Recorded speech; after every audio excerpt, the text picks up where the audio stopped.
Halo guys, kembali lagi bersama aku Kak Cililin. Kali ini kita akan lanjutkan pembahasan spoiler dari Donggua terseru, terkeren sejagat raya. Apalagi kalau bukan Battle Truck The Heaven. Nah, untuk kali ini aku akan lanjutkan di episode 158. Ya udah, langsung saja kita gaskan dengan hitungan mundur. 3, 2, 1. Langit di atas aliran langit kuning misterius mendadak gelap. Guntur bergemuruh, kabut hitam pekat menyelimuti benteng kuning raksasa. Dari balik kabut, ribuan pasukan sekte singa mendalam mulai muncul, membentang hingga cakrawala. Teriakan perang menggema, mengguncang tanah dan gunung. Di atas tembok, pasukan aliansian menatap lautan musuh dengan wajah tegang. Di tengah mereka berdiri Cilin, wanita cantik mengenakan zirah merah ketat yang menonjolkan lekuk tubuhnya. Tangannya mengelus pedang panjang di pinggangnya. Jika kita gagal, kau harus membawa Xiao Xiao pergi. Perintah seorang pria tua di kursi roda dengan suara lembut. Cilin memandang gadis kecil berbalut putih di dekatnya. Xiao Xiao, anak dengan tanda ular 7 warna di dahinya, simbol garis keturunan kuat. Meski masih kecil, pesonanya luar biasa. Ayah akan kembali, ucap Xiao Xiao penuh keyakinan.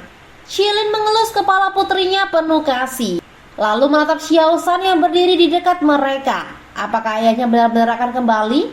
Ia seharusnya sudah keluar dari makam surgawi dan menuju pavilion bintang jatuh, jawab Xiao San pelan. Cilin menatap tajam ke kejauhan.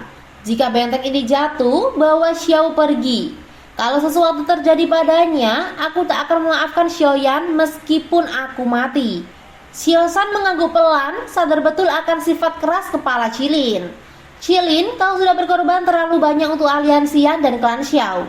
Kalau kita lolos dari ini, aku akan membuat Xiaoyan menikahkanmu secara resmi ke dalam klan kita, desas Xiao Ding, salah satu tokoh senior. Begitu Xiaoyan kembali, semuanya akan selesai, tambah Xiao Li. Namun Cilin tak ingin membahas hal itu sekarang. Ia meletakkan Xiao Xiao ke lantai dengan hati berat. Tiba-tiba suara genderang perang yang memekakkan telinga menggema dari kabut hitam. Dari sana muncul ratusan sosok berzirah berat melayang di udara, menyebarkan aura menakutkan ke seluruh benteng. Seorang pria parubaya dengan pisau emas besar muncul di langit. Matanya bersinar penuh kegembiraan sinis saat menatap Cilin. Medusa, kau sudah pikirkan matang-matang? Apakah kau siap menyerah pada sekte singa mendalamku? Atau siap melihat aliansianmu dihancurkan oleh kami? Cilin menatap dingin ke langit. Ekspresinya tak berubah meski suara tawa sombong menggema di udara. Sebagai ratu suku ular dan pemimpin aliansian yang berpengalaman, ia tak gentar menghadapi ancaman apapun. Di hadapannya berdiri Sitian, pria parubaya berambut emas dengan pedang besar berkilauan. Ia tersenyum sinis mendengar pernyataan Cilin, menyukai sikap kuat wanita itu. Sitian menawarkan perdamaian bersyarat. Aliansian harus menyerah dan menyerahkan anggota klan Xiao, maka tidak akan ada yang terluka. Namun Cilin hanya menertawakannya. Aliansian tidak pernah tunduk atau menyerah. Dengan suara dingin, ia memerintahkan pengaktifan formasi pertahanan benteng. Seketika, penghalang energi besar mengelilingi benteng, memisahkan pasukan kedua pihak. Di bawah perintah Cilin, para pemanah bersiap dengan balista raksasa dan anak panah khusus yang berkilau dingin, senjata yang mampu menembus pertahanan Douang. Sitian mengerutkan kening melihat pertahanan itu, namun tak gentar. Saat ia hendak mengancam lagi, suara mengerikan dari belakang memotongnya. Tianzun ke-9, pemimpin Hall of Soul, muncul dengan aura kelam, tubuh-tubuh spiritual menyelimutinya. Jika pasukan aliansian lolos, rencanamu akan sia-sia, ujarnya pelan namun mengancam. Sitian hanya tertawa sinis, yakin kekuatan sekte singa mendalam jauh lebih unggul. Dengan perintah terakhir dari Sitian, pasukan mereka mulai menyerbu. Gelombang pasukan sekte singa mendalam membanjiri medan pertempuran, teriakan mereka mengguncang bumi. Cilin dan para prajuritnya bersiap mencengkeram senjata dengan erat. Pemanah, tembak! Perintah Cilin bergema dingin. Gelombang Anapana raksasa melesat keluar dari benteng, membentuk awan gelap yang menutupi langit dan menghujani pasukan musuh. Beberapa ahli sekte singa mendalam tewas seketika, tubuh mereka terhempas ke tanah. Namun serangan brutal dari kedua belah pihak mengubah langit menjadi medan pertempuran berdarah. Sitian memerintahkan para elit Douwang dan Douhuang membentuk setengah lingkaran di udara, memusatkan serangan ke penghalang energi benteng. Gelombang pilar Douki menggempur perisai itu, membuatnya bergelombang dan mulai retak. Pemanah, alihkan target. Para ahli naik ke atas dan stabilkan penghalang. Perintah Qilin penuh kontrol. Anak panah raksasa pun berbalik arah, menembus langit dengan siulan mematikan, menghantam para ahli musuh dan menumbangkan banyak dari mereka. Namun pertarungan kian brutal. Para ahli dari kedua belah pihak terbang tinggi, bertarung sengit, menyerang dan bertahan dengan kekuatan dahsyat. Meskipun aliansian berhasil bertahan sementara, para ahli sekte singa mendalam yang gugur jauh lebih banyak. Namun kemudian Sitian tersenyum dingin dan memberi isyarat ke kabut hitam di belakangnya. Hampir 100 sosok misterius perlahan muncul. 30 diantaranya memancarkan aura sangat kuat, mengguncang seluruh medan perang. Wajah Qilin dan para prajuritnya menegang. Inilah saat kunci pertempuran dimulai. Ratusan sosok itu berhenti di udara 1000 kaki dari benteng. Mereka mengeluarkan teriakan dingin. Gelombang Douki besar berkumpul membentuk binatang energi raksasa selebar 10.000 kaki di langit. Makhluk itu menghembuskan asap putih dari lubang hidungnya, lalu melangkah maju menantang penghalang benteng. Meski dihujani serangan dari dalam, makhluk itu terus bergerak maju dan akhirnya menghantam penghalang dengan kekuatan luar biasa.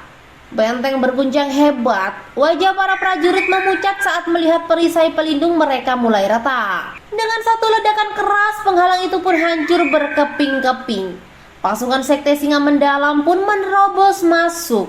Qilin mengepalkan tangan, suaranya bergema penuh semangat dan ketegasan, membakar semangat para prajurit. Wilayah barat laut memang luas, tapi di belakang kita ada kekaisaran dan tanah air kita sendiri. Tak ada jalan mundur, angkat senjatamu dan bertarunglah sampai akhir. Sorakan bersemangat dan raungan kemarahan membahana di langit, menyatu dengan detak jantung para pejuang aliansi yang siap bertahan hingga titik darah penghabisan. Dengan lambaian tangan, Qilin memerintahkan pasukan Douwang dan Douhuang yang terjebak di luar untuk menerobos masuk. Raungan mereka mengguncang langit. Di garis depan, Qilin menghunus pedangnya. Dokinya meluap hebat. Dengan satu ayunan, pedang raksasa memancarkan cahaya tajam, membelah puluhan Douhuang musuh. Teriakannya membelah udara, membangkitkan semangat. Selamatkan dia untukku, katanya lembut sebelum melepaskan putrinya ke pelukan Soisan. Matanya yang penuh kasih berubah menjadi tajam dan dingin saat ia melesat ke medan perang. Tubuhnya diselimuti doki berapi. Sitian, beranikan dirimu lawan aku, teriak Qilin memancing musuhnya. Sitian tertawa mengejek, mengibaskan pedang emasnya yang berkilau seperti kembang api. Dengan kecepatan kilat, ia muncul di hadapan Qilin. Matanya membara penuh nafsu dan ambisi. Makhluk secantik itu terlalu baik dan untuk bocah kecil bernama Xiaoyan. Begitu ku ambil, dia milikku, bisik Sitian dengan nada mengancam. Pertarungan sengit pun pecah di langit. Pedang Qilin menari seperti badai, menyerang dari segala sisi, mencoba menembus titik lemah Sitian. Meski terlihat tenang, Sitian waspada. Ia mulai sadar bahwa Qilin adalah lawan yang sangat tangguh. Sementara itu pertempuran di bawah menjadi semakin kacau. Pasukan aliansian dan sekte singa mendalam bertarung tanpa henti. Suara bentrokan senjata menggetarkan tanah. Banyak ahli gugur termasuk beberapa Douzong elit yang dikepung musuh. Di atas, Tianzun ke-9 mengamati dengan senyum dingin. Semakin banyak jiwa jatuh, semakin kuat Hal Osol, gumamnya dengan penuh kebencian. Di dalam benteng, Xiao Shan memeluk Xiao Xiao. Wajahnya dingin saat ia mengayunkan pilar ki beracun menjatuhkan musuh yang mendekat. Meski posisi strategis dikuasai, jumlah dan kualitas pasukan aliansian mulai kalah. Banyak tempat sudah ditembus musuh. Xiao Shan, kau harus membawa Xiao pergi. Tempat ini tidak bisa bertahan lama. Suara King Lin tiba-tiba terdengar. Dengan kekuatan misteriusnya, King Lin memperkuat pertahanan benteng, memanggil pasukan pengawal. Namun ancaman baru muncul. Beberapa dozen elit dari sekte singa mendalam muncul seperti bayangan, menyerang tanpa ampun. King Lin memimpin pertahanan bersama Tian Hou Zunzi dan para dozen aliansi. Tiba-tiba kabut hitam menyergap. Seorang lelaki tua berwajah teduh muncul, tertawa aneh dan melemparkan rantai beracun ke arah Xiao Xiao. Namun Xiao Shan marah. Ia menghancurkan rantai itu dengan pilar doki beracun lalu berusaha mundur sambil melindungi Xiao Xiao. Tapi serangan bertubi-tubi datang. Dua dozen mengepung mereka. Lelaki tua kurus itu tertawa puas saat mencengkram Xiao Xiao. Namun sebelum sempat melanjutkan niat jahatnya, sebuah tangan dingin tiba-tiba mencengkram lehernya. Suara tulang retak terdengar. Lelaki tua itu roboh seketika. Seorang pria berpakaian hitam muncul dari bayangan. Ekspresinya acuh tak acuh. Ia membuang tubuh lelaki tua itu dan mengangkat Xiao Xiao ke pelukannya. Gadis kecil itu menatapnya dengan mata besar, gelap dan polos. Sementara yang lain, Qilin, King Lin dan para pemimpin aliansi menegang melihat kehadirannya. Dengan suara lembut namun dingin, pria itu berkata, "Maaf, aku datang agak terlambat." Nah, sampai di situ dulu ya guys, biar makin penasaran. Tunggu kelanjutan ceritanya ya.